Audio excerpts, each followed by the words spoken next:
Have you ever felt like your brain is just running on outdated, buggy software? Oh, constantly. Right, like the default programming installed by your culture, or bad habits, or, maybe even early childhood experiences. Yeah, the stuff you just assume is permanent hardware. Exactly. But what if you didn't have to just live with those glitches? What if you could write your own code, open up your own biological wetware, and intentionally overwrite it? It's a wild concept. It is. And today, we are doing a deep dive into the May 2026 chat logs of a man who spent 60 years doing exactly that, treating his own brain as a programmable hard drive. It's such a fascinating premise because, we treat our phones and computers as endlessly upgradable, right? We're constantly downloading patches for bugs. Yeah, there's always a new update. Right. But we tend to treat our own minds as fixed, static hardware. And these chat logs, they're between a man named David Earl Jones and an AI named Grok. They detail what he calls mental software and redevelopmental psychology. Which sounds super academic, but it's really not. No, not at all. It's not just a theory. It is a multi-decade engineering project that he field tested on himself. He scaled it up from this single, childhood limitation all the way to a theoretical framework for upgrading the entire human OS. Okay, let's unpack this. Because to really grasp the mechanics of this grand theory, we have to start with the deeply personal crisis that birthed it. Right, the origin story. Yeah, we have to go back to 1966. Yeah. David is 6 years old, and he has a severe limitation. He is a profound stutterer and selectively mute. Wow. But he desperately wants to spend time with his dad. And his dad, he spent his weekends fixing cars and appliances. Which, created a very specific logistical constraint back in 1966. Oh, yeah, the parts stores. Exactly. If Yeah. you were fixing a car on a weekend and needed a part, you had to get it on Saturday.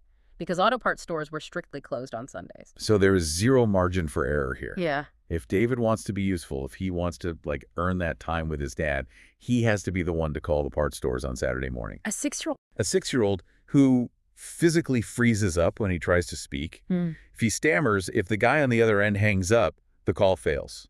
No part. The weekend is ruined. So much pressure. Right.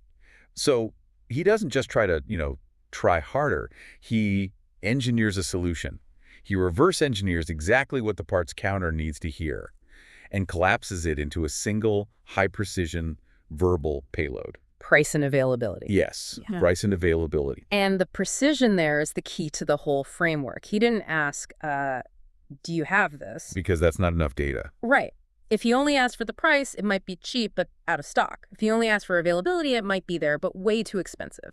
He needed both data points to secure the weekend. He rehearsed that specific phrase over and over until it completely bypassed his stutter.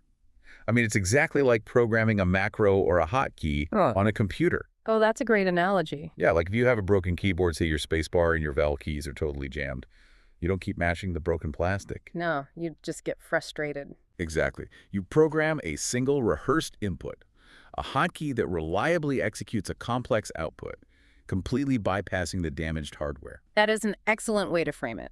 And it really establishes his core definition of redevelopmental psychology. Which is what, exactly, in his terms? The sources define it as the deliberate, engineered reconstruction of missing, damaged, or never developed psychological functions. So not just coping. Right. David didn't go to therapy to learn how to emotionally cope with his stutter. He wrote a firmware patch to bypass the bug, and he tested it in high-stakes reality. He proved to himself that the brain's operating system could be hacked and patched. But, a patch is just a patch, right? You still have to deal with the underlying hardware eventually. You do. And the logs reveal a crucial detail about his stutter. His physical tongue tie wasn't actually released until the summer of 1978, when he was around 18 years old. And it wasn't released by surgery, which is the crazy part. Yes. The logs explicitly state it was tied by psychological imprints and reversed by re-imprinting. Wait, how does a psychological imprint physically tie someone's tongue? It speaks to the profound physical power of our mental software.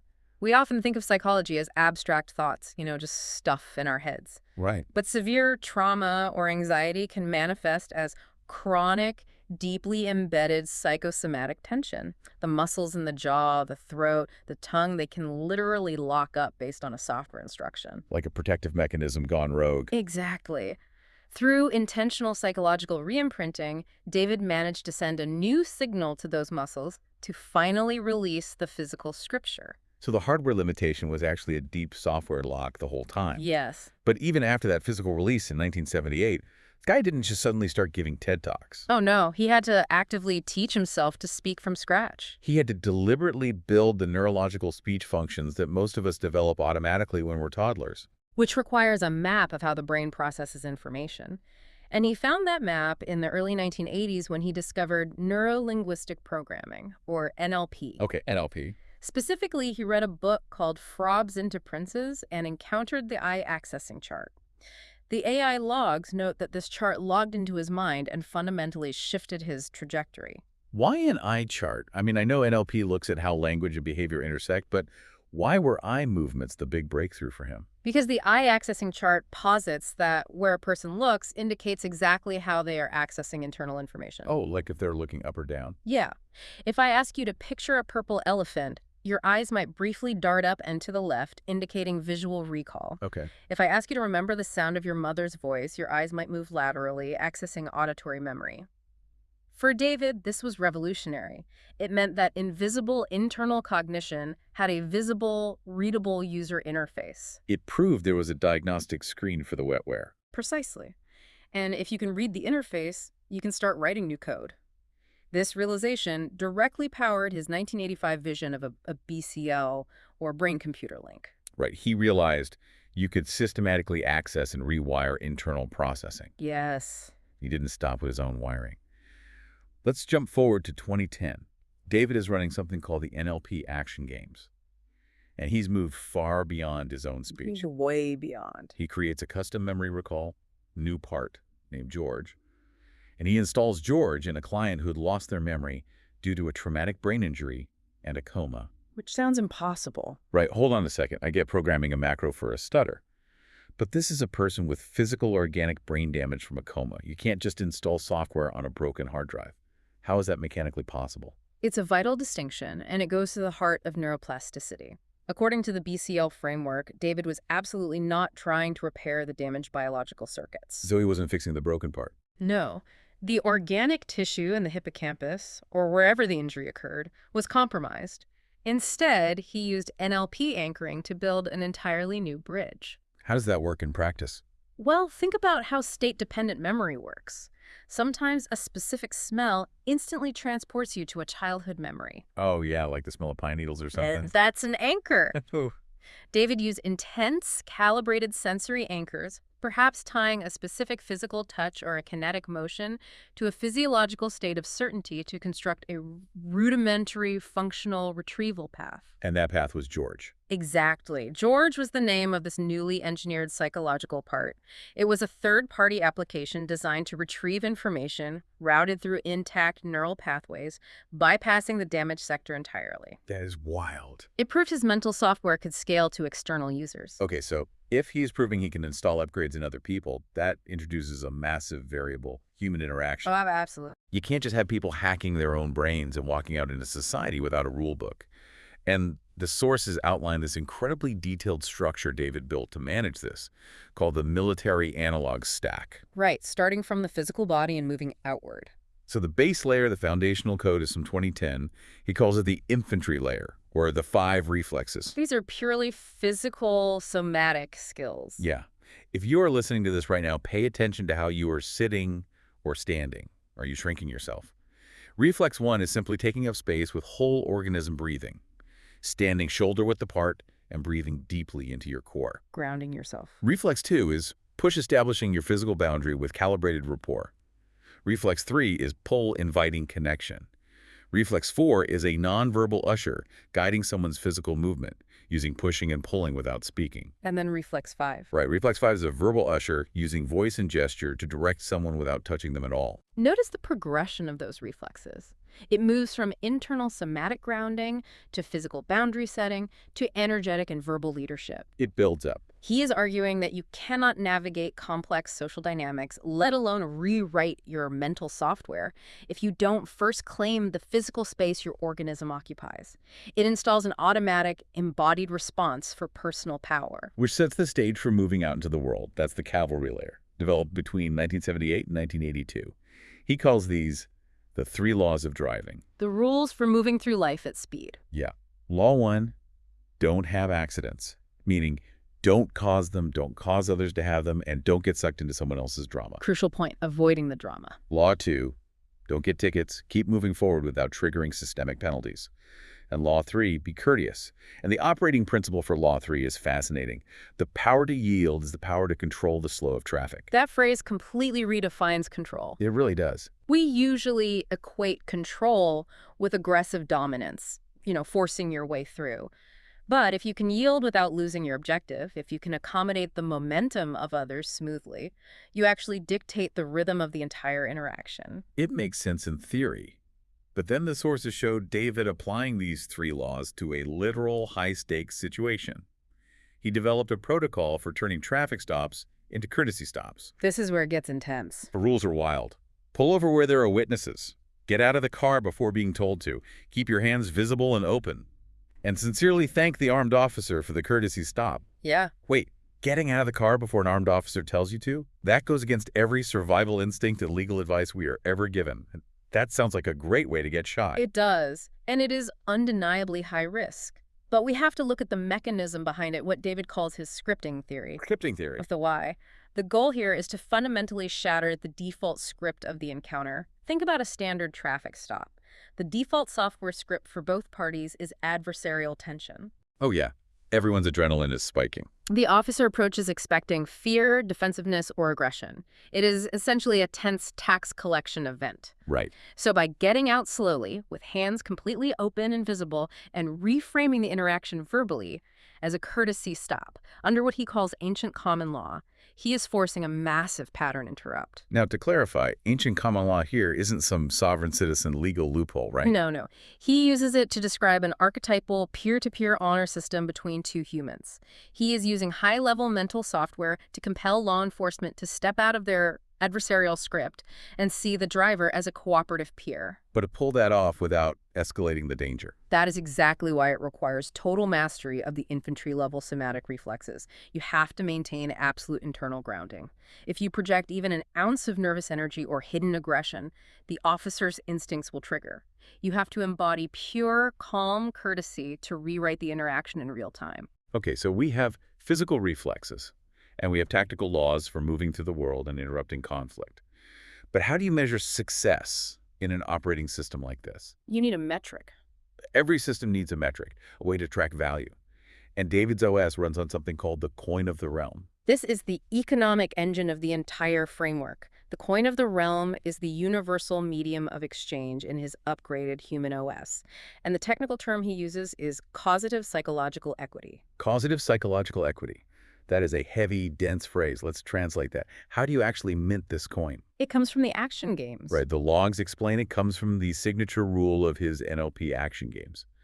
The rule asks, when today is said and done, what will have been the most inspiring thing? 1 that happened to you, or 2 that you saw happen to another, or 3 that you caused to happen today? It's that third option. What did you deliberately cause to happen for someone else? And that wasn't just a nice thought, was it? No, it was a ruthless operational standard. To even participate in the action games, you had to demonstrate that you were wanting to build a positive psychological resource for another participant before you could ask for help with your own issues. Think of it like a communal credit score or an emotional bank account. Yeah, that's a good way to put it. You cannot make a withdrawal. You cannot ask the community to help fix your mental bugs until you have made a verifiable deposit by creating a positive outcome for someone else. You can't fake it, and you can't just hoard good intentions. The equity only exists when it is causative. Kind of like karma that has been digitized and put on a psychological blockchain. I like that analogy. And the sources break this economy down into 4 stages of capital. Stage 1 is work. Stage 2 is royalties when your previous work starts generating passive equity. Stage 3 is freehold. And stage 4 is Sabbath capital. Sabbath capital being the ultimate state of rest, freedom, and mastery. But to keep this highly structured economy from turning into a rigid, exhausting cult, he installed 2 crucial guardrails. Ecology checks and breathing and dancing room. Let's explain those. Yeah. An ecology check means pausing before you act and asking, does this sustain the whole system? Am I creating pollution? Meaning, if I execute this action, am I going to create unnecessary relational debt or legal drama or collateral damage that I'll have to clean up later? Right. And the dancing room is the margin of grace. It's the reminder that this mental software isn't meant to be a straitjacket. It allows for human error and joyful improvisation. What is so elegant about this economic layer is how it unites the tactical with the ethical. You cannot progress to stage 4, to Sabbath capital, if you are out in the world causing accidents. If you violate the 3 laws of driving. Exactly. If you are constantly getting sucked into other people's drama or causing harm, you are creating pollution. You are draining your own emotional bank account. The ethics aren't imposed from the top down. They are mechanically baked into the system's ability to function. So if you manage to keep your internal ledger clean, where does this 60-year project ultimately lead? The final stages. We started with a 6-year-old boy hacking his own speech to call auto parts stores. We moved to a social economy of causative equity. The final sections of these 2026 logs attempt to scale this entire operation up to the planetary level. This is where we reach the apex of the military analog stack. Beyond the infantry and cavalry layers, we encounter the artillery and aerospace layers. Artillery is described as long-range psychological ordnance. This is mass pattern installation. Right. You aren't just helping one person bypass a broken memory sector anymore. You are deploying reframes that shift the behavior of entire groups. He also pairs this with inner space operations, which is resistance training against what he calls psychochemical warfare. And we should clarify that term because it sounds intense. He really does. Psychochemical warfare isn't about literal tear gas or external chemical weapons. It refers to the internal chemical dumps, the sudden floods of cortisol, adrenaline, or dopamine triggered by external stressors. Like a boss yelling at you. Or an enraging news alert, or a toxic interaction. Those events hijack your brain's chemistry. Inner space operations are the mental routines designed to halt that chemical hijack, ensuring you maintain total internal sovereignty over your own biological wetware, regardless of the external environment. But the absolute culmination of the project is the aerospace layer and something called the Alien API. Introduced in 2026. Right. It is the final evolution of that brain-computer link vision he had back in 1985. The logs define the Alien API as the automated equities generator. Its explicit purpose is the mass-scale upgrading of the human OS. See, up until this point, redevelopmental psychology was highly manual. You had to intentionally build a script, test the hotkey, or install a workaround like George, one person at a time. It took massive effort. It doesn't scale easily. Exactly. The Alien API represents a theoretical orbital delivery platform. But is it literal technology, like a microchip everyone gets installed? Or is it a metaphor? It functions more as a systemic framework, a socio-cultural OS update delivered via the interconnectedness of human interaction. If you design a system where psychological equity is automated, where the default mode of interaction inherently balances the coin of the realm, you bypass the manual effort. So what started as a desperate command line hack by a kid in 1966 evolves into a mandatory over-the-air iOS update for the entire human race's consciousness. Exactly. It frames the ultimate goal not as personal self-help, but as planetary infrastructure. The automated engine ensures that no human being ever has to suffer from a never-developed psychological function again. Bypassing the whole gatekeeping of the self-help industry. Yeah, it bypasses the scarcity of traditional therapy to distribute capability and balance fairly to everyone. It is the end-state mission of a lifetime of engineering. It really is an extraordinary arc. We've traced the journey of a child who refused to let a severe hardware glitch stop him from connecting with his dad. A really beautiful motivation. Yeah. We watched him spend 40 years reverse engineering human cognition, developing somatic physical reflexes, and writing the laws of social momentum. We explored an internal economy built entirely on causing positive outcomes for others and ultimately unpacked a theoretical software update for human consciousness itself. The depth of his system forces us to examine our own. It makes you realize just how much of our daily interaction is running on default, unexamined code. And that is exactly what we want to leave you with today. The sources we've explored prove that we do not have to be hostages to the buggy software installed by our past or our culture or our traumas. The wetware is programmable. It is.